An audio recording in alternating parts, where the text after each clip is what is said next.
Roy Suryo kembali menghadiri sidang pra-peradilan menggugat penangkapan dan penetapannya sebagai tersangka. Kuasa hukum menghadirkan 3 saksi yang menyaksikan langsung penangkapan Roy. Roy Suryo menyebut saksi-saksi yang dihadirkan ada yang mengetahui peristiwa saat penangkapan dan juga hadir di Polda Metro Jaya. Menurut Roy, ada saksi yang melihat sendiri bagaimana polisi memaksa membuka pintu gerbang dan kemudian menyeruak masuk ke dalam rumah hingga ke kamar tidur.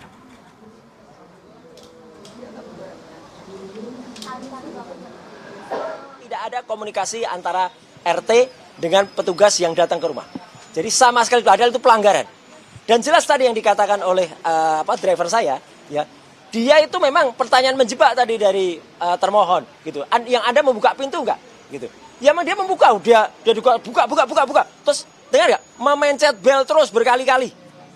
Jadi itu memencet bel terus berkali-kali itu membuat terpaksa membuka gerbang, ya terpaksa membuka gerbang.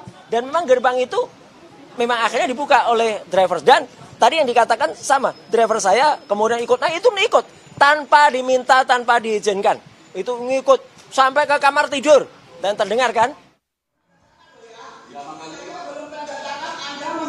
Kuasa hukum Roy Suryo juga menampilkan sejumlah video saat penangkapan Roy. Ini adalah video pertama yang memperlihatkan penyidik masuk ke kamar pribadi Roy dan istrinya.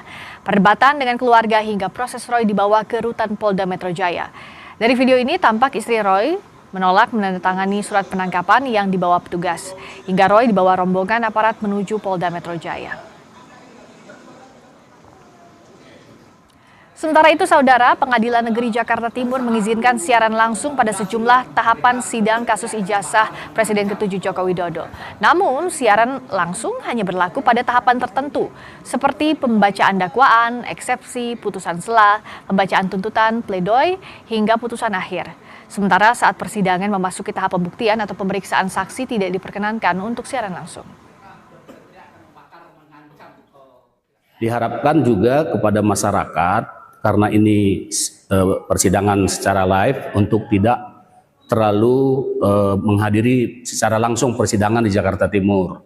Karena sejak pagi nanti sudah dilakukan penyekatan. Dalam tahap pembuktian nantinya, dari Pengadilan Jakarta Timur menyatakan tidak diperkenankan live karena memang oleh undang-undang keterangan para saksi tidak saling mendengar. Tifauzia Tiasuma atau Dr. Tifa bakal duduk sebagai terdakwa. Lalu bagaimana Dr. Tifa akan membuktikan ijazah pada kasus itu dan apakah Jokowi akan hadir langsung untuk membuktikan keaslian ijazah? Kami akan bahas bersama kuasa hukum Dr. Tifa, Abdullah Al-Katiri, juga kuasa hukum Joko Widodo, Yakub Hasibuan. Selamat malam Pak Abdullah, juga Bu Yakub. Mbak Rizka. Terima kasih sudah hadir. Kalau Pak Abdullah menghadapi sidang besok, apa yang disiapkan? Besok kan agendanya pembacaan dakwaan ya, tapi apa yang disiapkan oleh tim sejauh ini? Sebenarnya tidak ada yang kami siapkan. Tapi yang jelas kami siap, ya kan? Tapi itu kan besok pembacaan dakwaan kan. Betul. Jadi siap artinya kan untuk menghadapi rangkaian persidangan yang akan berjalan panjang. Kalau itu sangat siap. Nah, sejauh ini apa yang membuat tim Anda yakin bahwa bukti-bukti yang nanti akan dibawa di muka sidang akan menguatkan apa yang menjadi hal yang selama ini disampaikan Dr. Tifa terkait ijazahnya Pak Jokowi? Iya. Jadi sebenarnya begini, kami tidak banyak membawakan bukti karena kami itu adalah pihak terlapor ya, dalam ini tersangka. Di dalam hukum pidana khususnya, siapa yang mendalilkan dia harus buktikan. Ya kan? Informasi yang saya dapat itu ada 17 barang bukti yang sudah diberikan dari pihak Jokowi ya, Pak Jokowi. Ada 17 dan salah satu itu adalah bukti surat. Yang menarik ini bukti surat sampai 709. Cuma bayangkan 709 bukti surat. Apa yang Anda ingin? Ya kami ingin tahu surat apa itu gitu loh. Apakah itu benar-benar bukti tindak pidana? Karena biasanya yang disita itu adalah bukti tindak pidana gitu loh. Biasanya kalau satu peristiwa pidana, bukti-bukti yang dikumpulkan itu adalah bukti, bukan hanya koleksi aja dikumpulkan begitu, tapi benar-benar bukti itu adalah bukti tindak pidana. Mumpung sebelahan kita tanyakan langsung ke Bung Yakub. Jadi apa bukti surat itu sebenarnya yang tadi ratusan jumlahnya dipertanyakan oleh timnya Dr. Tifa? Ya, tentunya itu ada beberapa rangkaian dokumen-dokumen yang kalau kami duga itu didapatkan tentu dari UGM. Karena bagaimanapun juga UGM adalah pihak yang nanti paling akan didengar kalau menurut prediksi kami. Jadi kalau kami melihat memang pembuktian kelihatannya akan menjadi cukup simpel. Kalau dari teori hukum itu kan gampang. Siapa yang menerbitkan dokumen pasti ditanya. lapor akan ditanya, sudah dilakukan, ternyata identik memang kita ketahui. Tapi kan nanti semua tetap harus didengar lagi di persidangan. Karena penilaian barang bukti di persidangan itulah yang bisa dipakai. Karena selama ini mungkin kan ya kita berdialog di luar, di televisi dan sebagainya. Ya bagus buat masyarakat untuk mengetahui, tapi bagaimanapun juga untuk hasil putusan nanti itu yang bisa digunakan adalah yang di persidangan. Jadi menurut kami sih akan cukup simpel nanti pembuktian ini semua, Mbak. Apakah tim Anda juga menganggap ini akan ya, simpel pembuktian? kami bersyukur dengan adanya bukti-bukti curhat sebanyak itu, sehingga kami menggali nanti, men-challenge semua itu. Kami pertanyakan pada pemiliknya, jika UGM harus bertanggungjawabkan dan sebagainya. Kemudian tadi ada laboratorium yang dikatakan bahwa identik itu kan belum tentu asli. Jadi selama ini belum ketemu keasliannya. Itu kan seharusnya banyak tokoh mengatakan kalau asli itu harus dibuktikan dulu aslinya. Kalau emang benar asli baru orang-orang ini dikatakan pencemaran nama baik. Ini kan belum pernah ada pembuktian. Makanya saya pernah katakan bahwa kalau hanya identik dasarnya, palsu sama palsu juga identik. Nggak harus asli kan? Identik itu kan sama artinya. Nah, oleh sebab itu, jadi pemahamannya identik, laboratorium dan sebagainya itu kami uji sejak awal, sejak di Mabes Polri. Bahkan Mabes Polri sebelum ada apapun juga sudah diperiksa. Padahal Pak Jokowi sebagai terlapor di Mabes Polri itu, bukan pelapor ya, terlapor. Tiba-tiba diperiksa laboratorium, tiba-tiba dikatakan identik, tiba-tiba dikatakan penyelidikan dihentikan. Ini aneh, karena di penghentian penyelidikan di Mabes Polri itu sebenarnya dasarnya adalah pemeriksaan laboratorium yang dikatakan identik itu. Nah, pemeriksaan laboratorium itu sendiri itu melanggar Perkap Kapolri sendiri nomor 10 tahun 2009. Jelas dalam pemeriksaan laboratorium itu di dalam memeriksakan itu ada syarat-syaratnya, baik itu teknis maupun formil, yaitu harus dilampiri dengan laporan polisi dengan nomor laporan dan perbuatannya. Satu, belum ada laporan waktu itu. Ini harus loh, wajib. Di pasal 10 di Perkap itu mengatakan itu wajib. Kedua, harus dilampiri dengan BAP, berita acara dari para pihak. Bahkan ada Egy Sujana dan sebagainya belum diperiksa secara tuntas karena sakit. Yang ketiga, maka harus dilampiri juga dengan berita acara penyitaan. Nah, berita acara penyitaan itu baik KUHP baru maupun KUHP lama, KUHP baru 1.1 pasal 1.16, KUHP lama pasal 1.35 menyatakan bahwa penyitaan itu dalam taraf penyidikan, penuntutan dan persidangan. Oke. Nah, ini baru Dumas sudah diperiksa, dihentikan untuk dasar laporan di Polda. Oke, Bung Yakub punya jawabannya pasti, karena ini perdebatannya dipindahkan ke ruang sidang nantinya yang selama ini memang berlangsung. kalau saya mungkin lebih fokus ke pembuktian. Tentunya dari pihak tersangka yang nanti akan jadi terdakwa ini pasti memiliki teori pembuktian sendiri, pasti punya pembelaan, dalil-dalil sendiri, itu silahkan saja nanti disampaikan di persidangan. Ya kalau dari kami melihatnya sebenarnya secara formil dan material ini perkara ya bisa dikatakan sudah selesai, tinggal diperiksa di pengadilan saja. Kalau secara materinya, kenapa formal sudah selesai? Secara formal, Pak Jokowi dituduh melakukan pemalsuan ijazah. Di Barreskrim dilaporkan. Ternyata di stop. Karena sudah dilakukan rangkaian penyelidikan, tidak terbukti sama sekali. Kenapa saya bilang material juga sudah terbukti? Penerbitnya ini juga sudah mengatakan, betul, saya menerbitkan ijazah tersebut. Dan Pak Jokowi adalah lulusan UGM. Jadi sebenarnya kalau kita ngomong teori ijazah ini, mengenai ijazah ini kan sudah banyak sebenarnya Mbak Friska. Di MK pun kepala daerah banyak yang dipermasalahkan. Dan itu simpel, keterangan dari penerbit. Tapi kan ini dirubah, mau dibuat seakan-akan ini ada teori hukum baru nih. Bahwa tidak hanya dari penerbit, harus dibuktikan dulu yang lain-lainnya. Oke, coba kita ikuti pola pikirnya. Nanti di persidangan bayangkan kalau ada teman-teman Pak Jokowi dulu diperiksa. Ada puluhan orang saksi yang mengatakan betul, saya bersekolah bareng, kuliah bareng.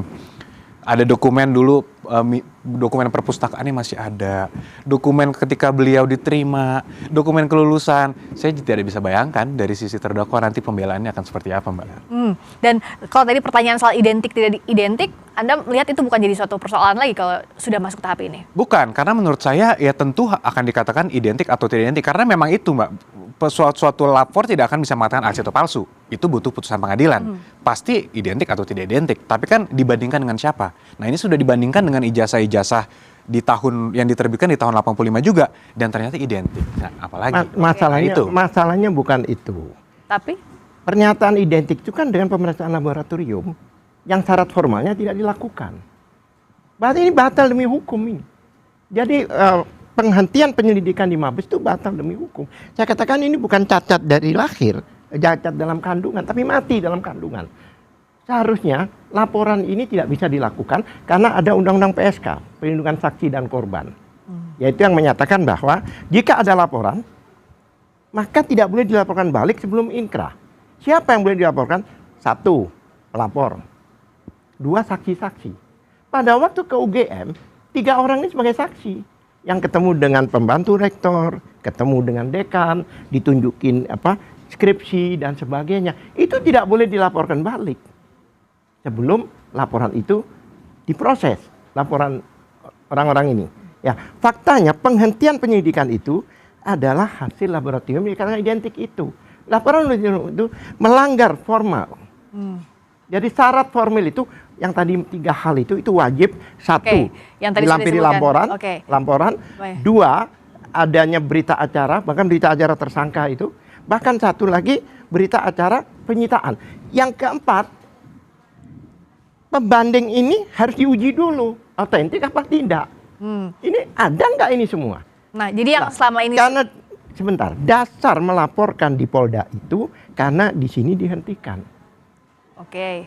Seharusnya laporan di Polda ini pun ini sudah batal demi hukum.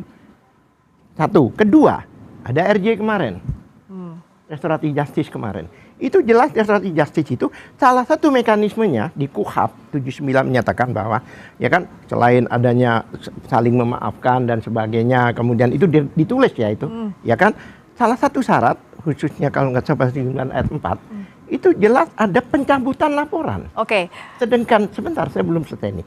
Pencabutan laporan. Lah, Kita lanjut laporan yang digunakan itu 1 laporan dengan nomor laporan yang melaporkan 8 orang. Kalau untuk RJ 3 orang ini dicabut, semuanya pasti tercabut. Iya harus dong. Karena laporan itu bukan cuma isinya saja yang dicabut itu. Laporan nomor sekian, konsiderannya pun tercabut. Bukan laporan hanya untuk beberapa orang ini dicabut, nggak bisa. Karena pada saat melaporkan itu dengan 1 laporan. Oke, jadi ada beberapa permasalahan kalau dari timnya Dr. Tifa secara formilnya termasuk juga soal RJ. Nah, kalau tanggapannya Bung Yakub, tapi sesaat lagi usai jeda di Sapa Indonesia Malam, kami segera kembali.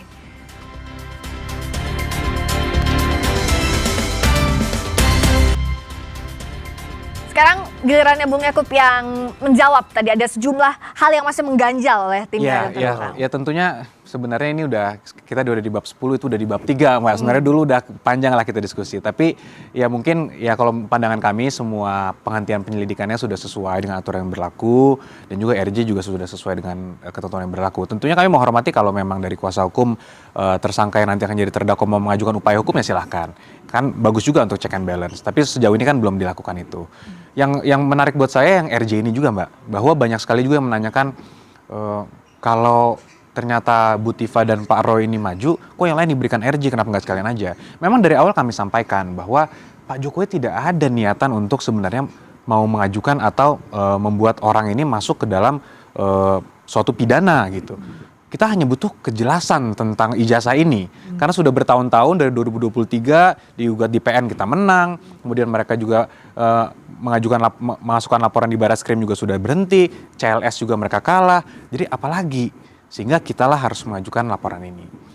Banyak orang nanya juga ke saya, kalau kira-kira ini RJ gimana? Ya kalau saya sih dari awal tidak pernah mengatakan Pak Jokowi akan memberikan RJ ke yang sebelum-sebelumnya juga. Tapi ternyata diberikan juga. Jadi saya mungkin sekarang ya nggak mau komen lah mengenai RJ. Tapi yang saya katakan adalah bahwa insentif kami itu Mbak dari awal itu bukan memidanakan orang. Pak Jokowi ingin menunjukkan ijazahnya di forum yang terhormat. Jadi makanya Pak Jokowi selalu konsisten dari awal, Pak akan datang nggak nanti, kan sering sekali di berbagai forum beliau ditanyakan. Sampai detik ini juga Mbak, beliau tetap komit untuk datang dan menghormati forum yang ada, lembaga peradilan yang sangat mulia itu untuk menunjukkan ijazahnya. Mudah-mudahan doa beliau bisa selesai permasalahannya dengan beliau mempercayakan di forum peradilan yang sangat terhormat ini. Dan bicara soal tadi, perdebatan teknis itu sudah sejak awal kasus ini berlangsung. Bahkan sudah ratusan episode kita ngobrol di sini soal kasus ijazah. Tapi sekarang kan masuk babak baru ya, chapter yang betul-betul baru, yaitu forum persidangan. Sebenarnya apa yang Dr. Tifa ingin buktikan lebih dalam lagi di forum ini yang berbeda dengan perdebatan yang ada di publik sebelumnya? Ini kan bukan masalah Dr. Tifa, bukan masalah Roy Suryo. Tapi Mereka nggak ada masalah publik. Masalah rakyat Indonesia ingin tahu. Coba apa kepentingan mereka? Nggak ada. Mereka ingin membuktikan sesuai dengan Undang-Undang KIP, ya kan, keterbukaan. Ini kan ijazah yang digunakan sebagai persyaratan sebagai presiden waktu itu. Makanya publik ingin mengetahui. Makanya 310 yang dikatakan pencemaran nama baik itu ayat 3-nya mengatakan demi kepentingan umum maka tidak dapat dipidana. Itu jelas. Jadi dianulir itu pasal oleh ayatnya itu sendiri. Satu. Kedua lagi dikatakan selalu digaungkan bahwa berapa kali persidangan kalah. Kami tidak pernah kalah. Ditolak. Tidak diterima, bukan ditolak. Jadi gugatan-gugatan tidak diterima. Bukan berarti NO lah istilahnya. Bukan berarti kalah. Tapi digaungkan seolah-olah kalah. Tidak pernah kalah. Ini hanya ditolak. Nah, tetapi jangan lupa sebelumnya ada persidangan pidana. Yaitu Bambang Tri dan Gus Nur. Itu jelas pidana yang memasarkan ijazah. Dakwaannya mengatakan bahwa kebohongan yang menimbulkan keonaran. Jadi Bambang T itu dibilang bohong yang menyatakan ijazah Jokowi tidak ada. Nah, pada waktu itu Jokowinya tidak diperiksa dan ijazahnya pun tidak dihadirkan. Yang mana di kasus perkara ini harus dihadirkan. Hanya digunakan fotokopi. Di dalam pidana itu tidak boleh menggunakan fotokopi. Walaupun dilegat, begitu pembuktian apalagi menyangkut nasib orang, aslinya harus ditunjukkan. Ini tidak dilakukan. Tidak ada, hanya fotokopi. Bahkan di KPU beberapa kali itu juga fotokopi. Nah, kalau UGM dikatakan pembuatnya dan sebagainya itu, UGM tidak pernah menunjukkan secara fisik. Hanya narasi-narasi aja. Ini kan pembuktian mata, bukan pembuktian telinga. yang diharapkan tuh apa sih sebenarnya kalau misalnya pembuktian versinya Dr. Tifa yang real itu yang bisa dipercaya? Yang real itu ya tunjukkan pada masyarakat seperti Obama ya. Pada waktu itu dikatakan bahwa certificate of birth-nya dia, akte kelahiran dia dikatakan oh dia bukan orang Amerika. Ya tunjukkan selesai, ditunjukkan ke wartawan. Salah satu bukti apa? Pada waktu gelar perkara di mana Mabes Polri itu ijazahnya udah diambil. Kita hanya ditunjukkan foto aja dan foto itu berlipat. Fotokopi ditunjukkan di kamera. Padahal yang lebih berat dari ijazah narkoba tuh. Ini narkobanya. Nah, soal ini senjatanya. Ini cuma hanya foto. Nah, soal ini kan Pak Jokowi akan tunjukkan langsung di pengadilan. Ya, bukan. Sebelumnya. Yang saya bilang di Mabes Polri kan sudah pernah ditayangkan. Wartawan nggak tahu ijazahnya. Sampai sekarang tuh wartawan tidak tahu. Pada saat itu kalau pembuktian pidana, apalagi press conference kepolisian, itu semuanya digelar, Pak. Senjata pun digelar. Semua digelar. Ijazah foto. Fotokopi berlipat lagi. Kalau aslinya tidak berlipat, kenapa fotonya berlipat? Berarti kan bukan aslinya yang ditunjukkan. Itu yang jadi masalah. Ya, pada waktu mereka mengkonfirmasi ke OGM, itu lawyer-lawyernya Bambang Tri dan Gus Nur. Dia datang. Kalau waktu persidangan dia ditunjukkan, tanyalah mereka bersurat. Tanya ke UGM, bahkan datang ke rumah Pak Jokowi untuk mempertanyakan. Mereka bertanya ini, tapi tetap aja tidak ditunjukkan. Nah, tapi soal akan ditunjukkan di muka sidang, tapi dianggap tidak cukup juga. Tapi sebelumnya tidak ditunjukkan, silakan. Ini cukup menarik. My friend Yakub ini kan berbicara sidang-sidang sebelumnya. Nah kalau sebelumnya tidak ditunjukkan ini yang gimana, menarik, Mbak Friska, bahwa di sebelumnya digelar perkara khusus. Tadi Bang Alketiri refernya kayak yang Mabes. Yang di Polda itu sudah ditunjukkan. Dan ternyata apakah selesai ternyata? Ternyata tidak. Padahal Mbak, semua dalil mereka kan tidak ada watermark, tidak ada emboss dan sebagainya. Semua terpatahkan di situ. Semua bisa melihat kok. Bang Refli Harun pun di satu forum waktu itu mengatakan, saya memang lihat ada itu, cuman ya perlu verifikasi. Ya kemudian pastilah ada dalil-dalil pembelaan. Itu kami hormati, silahkan saja kalau mau ada pembelaan. Tapi kita harus komit bahwa kalau memang ditunjukkan selesai. Ternyata kan tidak juga. Gelar perkara di Polda itu ada 2 sesi. Sesi pagi, memang 2 klaster kan polisi buat. Pagi dan sesi sore. Ya kan? Salah satu orang yang mengikuti dua-duanya itu saya. Ijazah itu ditaruh di meja, nggak boleh diraba, ya kan? nggak boleh diraba, hanya 5 menit ditunjukkan begini. Awas, jangan di ini, jangan difoto, jangan disentuh, dikacauin kita ini bingung juga. Ya kan, saya lihat gini, kok nggak seperti pada umumnya ijazah, tipis banget. Nggak boleh disentuh, nggak boleh diraba. Bagaimana kita tahu bahwa itu ada emboss dan sebagainya kalau nggak diraba? Bung Yakub? Ya Ya kan? mungkin semua orang di situ sebenarnya sudah bisa setuju lah, sepakat bahwa memang ada semuanya watermark dan juga emboss dan sebagainya. Tapi kalau memang dari pihak tersangka atau terdakwa nanti ini tentunya keberatan atau tidak setuju, silakan saja. Nanti kan ada forumnya. Karena gimana pun gelar perkara khusus itu, Mbak Friska, bukan tempat pembuktian. Pembuktian itu hanya terjadi di persidangan. Jadi nanti silakan saja. Saya justru nggak sabar melihat nanti mungkin dari Dokter Tifa dan sebagainya untuk menunjukkan hasil penelitiannya. Kan dalilnya kan mengatakan penelitian. Walaupun saya juga agak bingung kok penelitian sampai mengunjungi makam dari ibunda Pak Jokowi dan sebagainya, mengatakan ada keanehan, mistis dan sebagainya. Ya saya nggak sabar lah melihat nanti di persidangan seperti apa sih sebenarnya teorinya gitu. Jadi begini ya kan, ijazah itu kan tidak tiba-tiba ada. Ada satu peristiwa. Ada kuliah, ada ini, ada KRS, ada ini. Ini harus dibuktikan. Kami tidak hanya ke ijazah satu ini. 709 ini berbicara apa gitu loh. 709 dokumen itu. Ya kan? Ada KRS, kemudian ada yudisium, ada ini, ada itu. Bahkan pada waktu ditunjukkan oleh Barreskrim, beliau itu sarjana muda. Ada gitu. Masuknya itu sarjana muda. Ada cawang di situ. Dan ada transkrip tulisan tangan. Jadi banyak keanehan. Nah itu mudah-mudahan dibawa nanti di dalam persidangan. Kami akan challenge itu semua.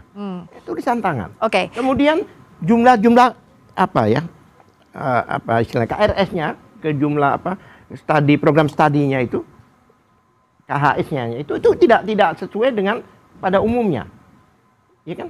Kemudian ada satu yang dikatakan koran.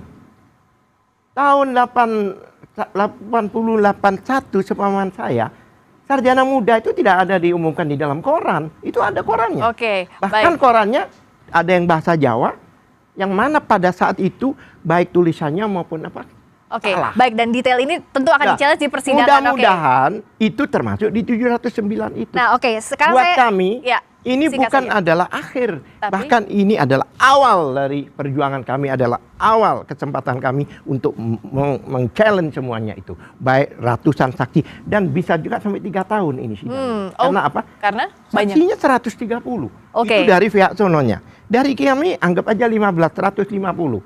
Biasanya kami meriksa saksi itu biasa sampai malam, teman-teman ya. Ya, ya, oke. Ya, anggap aja 2 saksi satu hari. Artinya ini akan masih panjang, Ya, tapi coba ini bayangkan. awalnya adalah di persidangan. 150 Oke, kalau baik. seminggu sekali dikalikan 7 berapa? 1000 berapa? Ya, tapi kita sih berharap Karena ini 1 akan tahun itu hanya 360 hari. Oke, tidak hanya jumlahnya, tapi juga nanti bisa Ya, pembuktian secara akan substansi. lama. Oke, nah kalau dari Bung Yakub, akhirnya siapkah untuk di-challenge semuanya? Itu banyak sekali hal teknisnya, termasuk juga soal studinya Pak Jokowi sampai ijazah itu keluar. Sangat siap, Mbak. Justru kami Dan sangat Pak Jokowi bersyukur. akan hadir ya? Akan hadir, Mbak. Kami sangat bersyukur dan mengapresiasi rekan-rekan di Kejaksaan yang nanti akan menjadi penuntut umum, karena mereka sudah sepakat dengan kami, artinya dengan ada tahap 2 ini, bahwa ada tindak pidana di sini.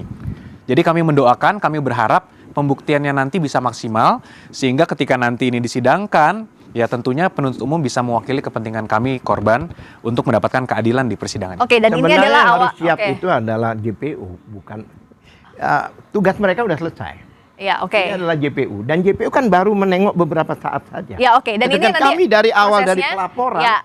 sampai kami tahu. Jadi kami tahu lebih komprehensif dibandingkan JPU. Makanya kami akan hadapi apa nanti yang akan ditunjukkan oleh JPU, apa nanti yang akan didalilkan oleh JPU. Kami akan challenge itu semuanya. Itu akan di-challenge di persidangan dan Pak Jokowi akan hadir ya, penegasan sekali lagi. Hadir, Mbak. Akan Nah, hadir. tapi Baik. kemarin dikatakan oleh salah satu lawyernya, bilang kemungkinan pakai Zoom. Apa iya, Bang? Sejauh ini tidak, sejauh ini Pak Jokowi akan tetap hadir. Tapi salah satu lawyer kemarin di Rakyat Bersuara Oke, katakan kemungkinan ya, pakai Zoom. tapi di Sapa Indonesia Malam ditekankan bahwa akan hadir ya. Hadir, Oke, Mbak. kita ambil jawaban ini berarti yang akan hadir di persidangan. Terima kasih Terima Bung kasih. Yakub, terima kasih juga Mbak Bung Rizka. Abdullah sudah hadir di Sapa Indonesia Malam.